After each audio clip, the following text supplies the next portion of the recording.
kasihan hewannya nggak bisa naik tuh dari tadi gitu aja ya. Tetep di wastafel masjid ini saya bantuin biar bisa lepas. Saya pegangan biar bisa naik. Ayo pegangan biar bisa naik lah. Pegangan satu ini loh. Susah banget ya. Naik. Nah, pintar, cerdas sekali. Pergi sana. Nah, ternyata bisa terbang.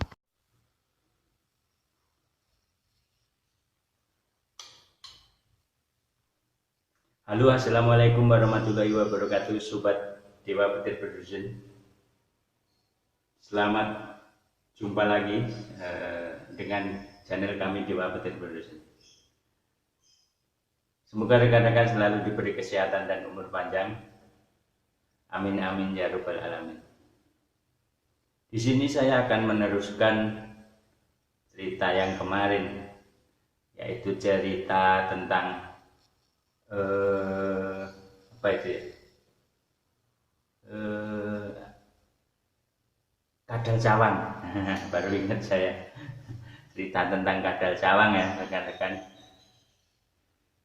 Yang kemarin sudah diceritakan bahwa 3 hari berturut-turut selalu saat membangun rumah ini tepatnya di pojokan sana ya, dekat kamar mandi.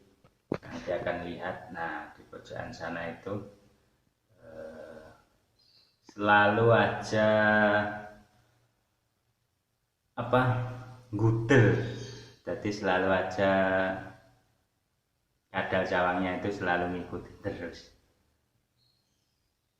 Di sini saya tidak akan menceritakan lagi, tapi akan berbicara tentang kegunaannya ya.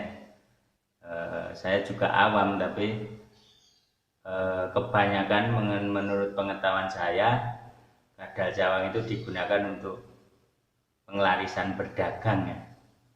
Dagangnya biar laris ya. Itu tadi seperti saya katakan, di puasa nih 7 pekan, pada hari H misalkan dapatnya hari Senin ya, setiap hari Senin itu dipuasanin ya selama 7 kali lah, atau paling tidak sampai kadalnya itu mati, kemudian diambil, dikeringkan dan dibungkus ya. Kebanyakan biasanya dibungkus kain putih, kemudian ditaruh di dompet seperti itu. Ada juga yang digunakan untuk sebagai pengobatan, ya pakai ini dicampur dengan apa-apa. Tapi kalau buat pengobatan bagi saya terlalu ini ya, ngerjakannya itu, carinya kadang ngerjakannya agak susah. Dan kemudian sekarang obat-obat itu sudah banyak sekali berada di tempat-tempat dokter atau apotek yang obat yang seperti itu, maksudnya obat kulit atau apa, itu sudah banyak sekali. Dan kebanyakan sekarang beralih pada obat-obat yang modern ya, yang tradisional kebanyakan sudah mulai ditinggalkan. Tapi obat-obat tradisional juga banyak yang memburunya ya, masih banyak peminatnya juga. Kemudian yang digunakan untuk penglarisan, saya akan jelaskan dulu penglarisan sama pesugihan itu bedanya apa. Penglarisan itu artinya kalau digunakan untuk berdagang, berjualan, itu dagangannya biar laris ya, namanya penglarisan. Maaf, ini hanya untuk pengetahuan saja ya, bukan apa-apa, karena saya juga berdagang cuma biasa-biasa saja, tidak ini itu. Bukannya saya bodoh, tapi saya lebih suka seperti itu, apa adanya gitu. Penglarisan itu disebut penglarisan karena biar tujuan dagangannya laris ya, bedanya sama pesugihan. Kalau pesugihan itu apa ya? Pesugihan ya biar sugih, Nah, itu baru kelihatan kan, sedikit-sedikit punya gambaran dan rekan-rekan. Jadi penglarisan itu dagangannya laris, dagangan laris itu belum tentu sugih ya. Iya kan? Dagangan laris itu belum tentu kaya. Tapi pesugihan itu sugih. Jadi tujuannya sugih. Jadi banyak harta melimpah. Nah, dan lain sebagainya. Seperti itu rekan-rekan. Jadi bedanya pesugihan sama penglarisan, kalau penglarisan itu biar dagangannya laris, dan sugih itu ya biar banyak harta benda dan lain sebagainya. Kalau penglarisan itu pemasukannya ya dari itu, penglarisan dari dagang itu, ya kan? Jadi biar dagangannya laris ya dari hasil dagang itu namanya penglarisan hasilnya ya. Kalau pesugihan, misalkan dagang punya pesugihan, hasilnya belum tentu dari dagang itu ya, namanya juga pesugihan. Kadang dagang itu hanya sebagai apa? Sebagai kamuflase ya, namanya pesugihan seperti itu.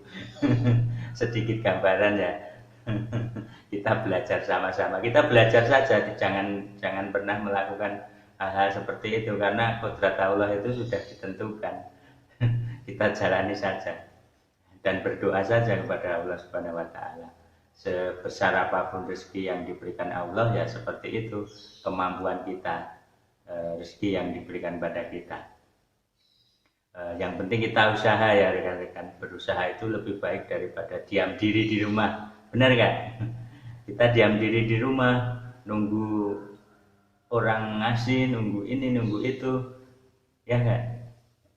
Bagaimana? Lebih baik berusaha atau diam diri di rumah? Kalau diam diri di rumah ya kita cuma nunggu diam di rumah. Kalau berusaha ya entah hasilnya 1000, 2000 tapi tetap berusaha itu lebih baik daripada diam diri di rumah ya. Saat kita bekerja ya itu namanya ibadah. Kita beribadah. Bekerja adalah sebagian dari ibadah kita ya. Ada keutamaan seseorang yang bekerja dan lain sebagainya itu utama bagi seorang kepala keluarga. Wah, ini jadi kemana-mana saya ya. Oke, kembali ke topik tadi, soal kadal cawang itu tadi ya, untuk penglarisan ya. Kalau yang pegang kadal cawang itu sudah terbukti usahanya akan lancar dan dagangnya akan laris manis dan hasilnya bisa dinikmati lebih banyak lagi, hal seperti itu. Kemudian kalau pesugihan ya itu tadi, terkadang kalau pesugihan ada tumbal, ada lain-lain sebagainya. Jangan ya rekan-rekan, jangan pernah, apalagi di kondisi seperti ini. Saya melihat banyak sekali orang-orang yang putus asa. Kalau mereka tidak ingkar ya, banyak sekali orang-orang yang putus asa.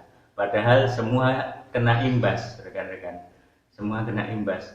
Mereka berputus asa dan ini, ayo siapa yang ini, saya mau cari pesugihan, cari ini. Jangan rekan-rekan, jangan sampai seperti itu. Kita jalani aja hidup ini ya, sesusah apapun, yang penting kita sabar dan ikhlas. Pernah saya bilang 3 hal itu: jujur, tidak bohong, dan ikhlas. Dan saat kita mendapatkan hal-hal yang kurang baik dan hasil yang kurang baik, yaitu kata ikhlas tadi yang harus kita miliki. Ikhlas dalam hati ya rekan-rekan, karena ikhlas itu sesuatu hal yang kita mudah mengucapkannya, tapi melakukannya sudah susah. Tapi itu perlu kita coba ya, perlu kita belajar ikhlas itu sangat iya itu semua sudah ada aturannya. Kemudian pernah juga rekan saya ada yang pernah punya ya kadal cawang, tapi saya cuma diceritain, ini saudara saya punya itu, usahanya laris, dagangannya laris dan sebagainya ya jadi jawara dalam berdagang. Itu banyak ya yang kepengen seperti itu ya. Tidak tahu hal seperti itu boleh atau enggak, saya juga enggak tahu, mungkin diperbolehkan ya yang penting tidak berlebihan. Ya, kita gunakan untuk sebagian untuk bersedekah, kita gunakan sebagian untuk membantu orang lain, ya seperti itu. Jadi kelak kalau kita tidak ada, atau kelak kita sudah tidak ada, sudah meninggal, pertanggungjawaban kita kelak bisa kita pertanggungjawabkan. Sebagian harta kita buat sedekah, sebagian harta kita digunakan untuk ini itu. Tapi ya yang utama keluarga dulu. Kalau keluarga dulu aja cari makan susah, buat ngasih makan keluarga masih orang tua dan lain sebagainya susah, kenapa kita harus mau ini ya ngasih kepada orang lain ya? Bener nggak rekan-rekan? Teman-teman semua, yang bagi yang punya banyak ya rekan-rekan di sini yang kena imbasnya ya karena pandemi ini, tapi tidak apa, jangan pernah menyerah, maju terus. Kalau misalkan banyak yang di daerah Jogja kan banyak kontrakan ya, bisnis kontrakan, kalau yang masih kosong juga jangan pernah menyerah. Ini waktunya membenah diri ya. Kalau kontrakannya belum laku ya mana yang perlu dibenahi, mana yang perlu di genteng-genteng yang bocor dan lain sebagainya kita benahin dulu. Ada kesempatan mumpung kosong kan, ya kan? Kita perbaiki dan jangan pernah menyerah menghadapi keadaan ini. Dan besok insya Allah tahun depan kita kembali normal ya. Yang penting kita berdoa dan positif dalam berpikir ini. Sepertinya ini mulai landai ya rekan-rekan semua. Oke, mungkin begitu saja soal kadal cawang ini ya. Yang jelas rekan-rekan tahu saja kadal cawang ini banyak sekali manfaatnya, banyak sekali yang memanfaatkannya, terutama yaitu untuk berdagang, untuk usaha biar dagangnya laris. Siapa sih rekan-rekan yang tidak mau dagangnya laris? Nah seperti itu. Tapi biar dagangnya laris, kita jangan sampai mengambil jalan kiri. Itu istilahnya ya, istilah orang-orang yang tahu. Jangan sampai ngambil jalan kiri, rekan-rekan. Ya, jalan kanan saja, jalan kanan, jalan kiri, jalan lurus. Mungkin paham ya apa yang saya ucapkan.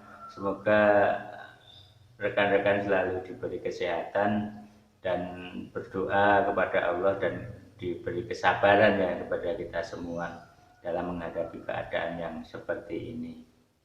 Sebesar apapun, sekecil apapun hasil kita dalam berusaha, kita syukuri, alhamdulillah ya, karena seperti itulah Allah Subhanahu wa taala memberi cobaan kepada kita.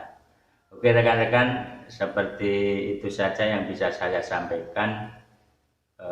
Banyak kesalahan, banyak kekeliruan kata-kata saya yang kurang berkenan di hati rekan-rekan. Saya mohon maaf yang sebesar-besarnya selama saya membuat video ini. Kita akan lanjut lagi besok ya, video-video selanjutnya. Maka dari itu jangan lupa ditonton dulu, lalu di like, subscribe, dan komen ya. Jadi biar tidak ketinggalan notifikasi berikutnya. Oke, sampai sini dulu rekan-rekan semua. Akhir salam, wassalamualaikum warahmatullahi wabarakatuh. Salam.